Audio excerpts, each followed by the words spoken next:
Hey everybody, I'm here with my new friend Tristan Mitchell, who's one of the trainers here at Greenwood Athletic Club. Tristan, thank you so much for being with us Absolutely. on the show today.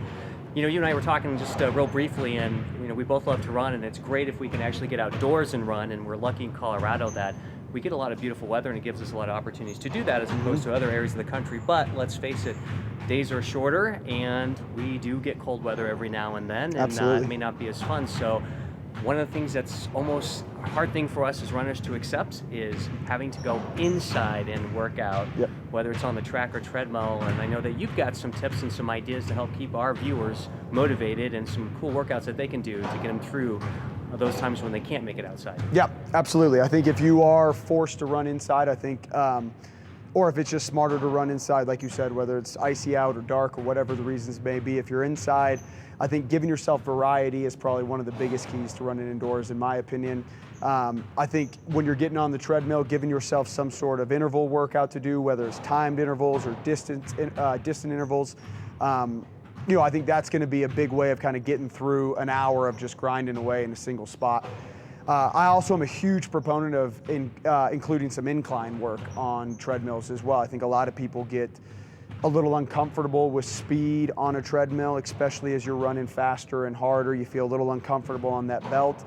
A lot of the same adaptations you're looking for from a speed standpoint can be found with just bringing that incline up, keeping the speed a little more comfortable, but say, hey, I'm going to crank the incline up to 6, 8%, and you can still kind of elicit a lot of the same physiological adaptations you're looking for out of kind of a more traditional speed workout, if that's what you're going for from an interval standpoint.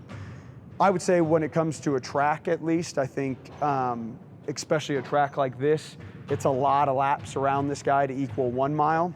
So if you're trying to get in 10 miles, I personally would recommend getting on a treadmill versus running around this thing 60 times. And, you're making, 600 and quick math, over 600 turns here, in 10 miles. That would be a lot of turns, that's hard on the body. You get somebody with a little clicker to make sure that. Yeah, right. And who knows if you're keeping track of that too. Right. That's the other thing too, try to keep track of those numbers. So I think a treadmill, if you're going for distance, I would say a treadmill. If you're going for, 2 or 3 miles, I think obviously there's always, how people feel about treadmills is mixed, I think, as runners. Some people really enjoy them, others don't. I think my experience with triathletes, they have no problem with treadmills, but I think they're very used to, being in a pool indoors. They're used to being on spin bikes, stuff like that.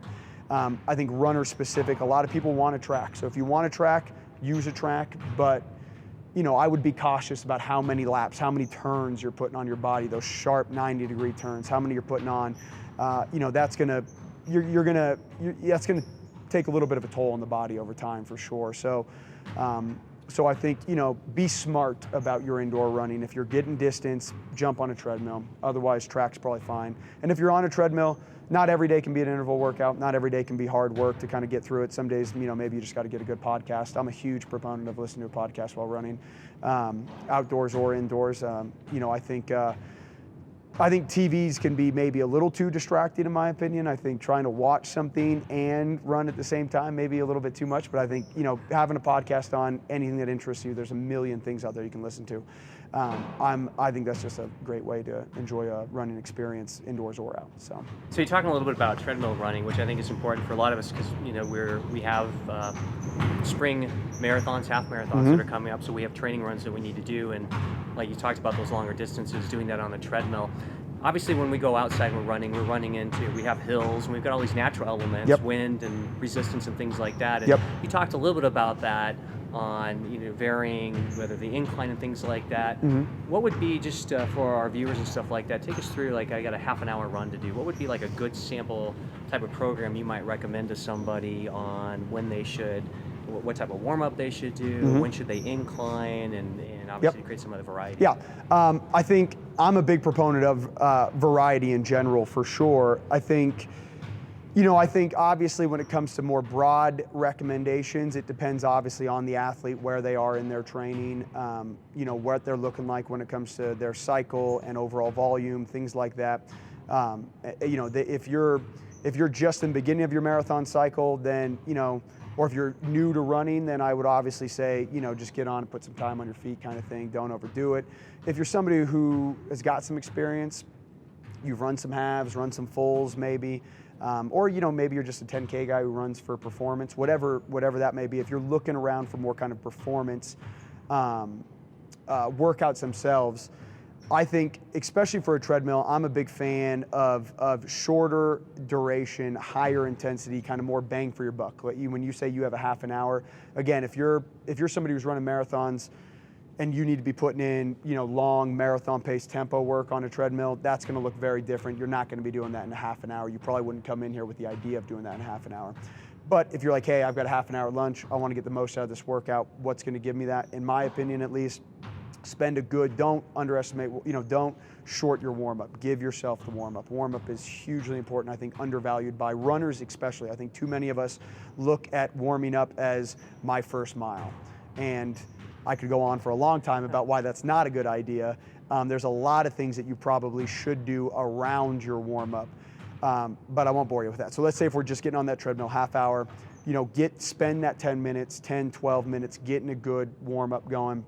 And then you're able to put in some good high effort on some shorter intervals. So let's say, maybe you're going to do 30 seconds. There's a lot of good research around right now, just the idea of, longer isn't always better for us. And in that idea of a 30-minute workout, especially, maybe say, hey, I'm going to do 8 30-second rounds of all out at a 6% incline, and then I'm going to walk for 2 minutes in between. And I know walking can be very dreaded for a lot of us, but or you're going to run very easy for 2 minutes to let that system reset.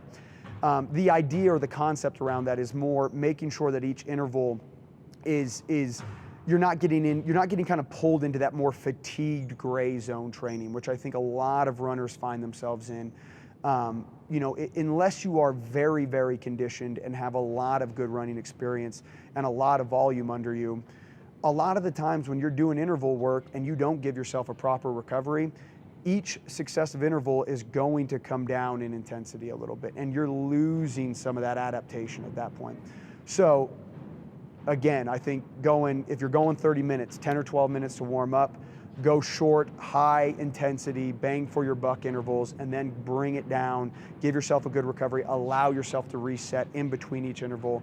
Make each interval count. I think that would be a huge thing. And then obviously too, you could just look at a more traditional track workout and say, hey, again, if you've got the experience, say, hey, I'm going to jump on. I'm going to do 10-minute warm up, and then I'm going to do 8. 400s, quarter miles as fast as I can with a 400 down in between on each one.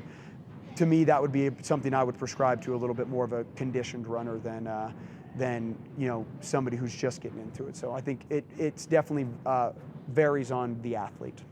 Well, that sounds like a really good program, and I think that also helps kind of dispel a myth too. I think a lot of us runners that we fall into, because we do so much training that's like during the winter months, maybe I'm not going for a marathon in the springtime frame, and I'm not really training for anything, but I have it misconceived in my head that I got to get out there and do an hour. Yes. And you can come in and do a 20-minute, 30-minute type of interval workout. Completely. And be completely, actually improve your fitness, completely. not lose anything. Completely. And still have some time. And feel better. And feel, I think that's one thing too, is I think a lot of runners, don't realize how much of a toll just the daily, weekly, monthly, yearly grind ends up taking on our bodies over time.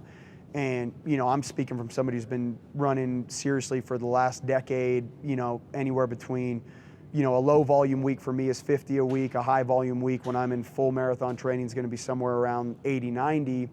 And it's hard for me mentally to say, I shouldn't run 50 miles this week. Like we all have that OCD, right? I mean, and whatever that number is, it doesn't have to be 50. That number could be 20. But you're exactly right. I think saying sometimes it's good to just focus on quality over quantity, I think is something that is greatly missed upon many runners. And I think it is. I think a lot of that is kind of built around our I got to get that hour, or I got to get 6 miles, or I got, and it becomes almost an obsessive compulsive thing versus what's actually going to benefit me as a runner and what's actually going to make me feel good tomorrow, so. Well, wonderful. Tristan, thank you very much again for those wonderful tips. And if you'd like to check out more training tips, visit us at runningdenver.com.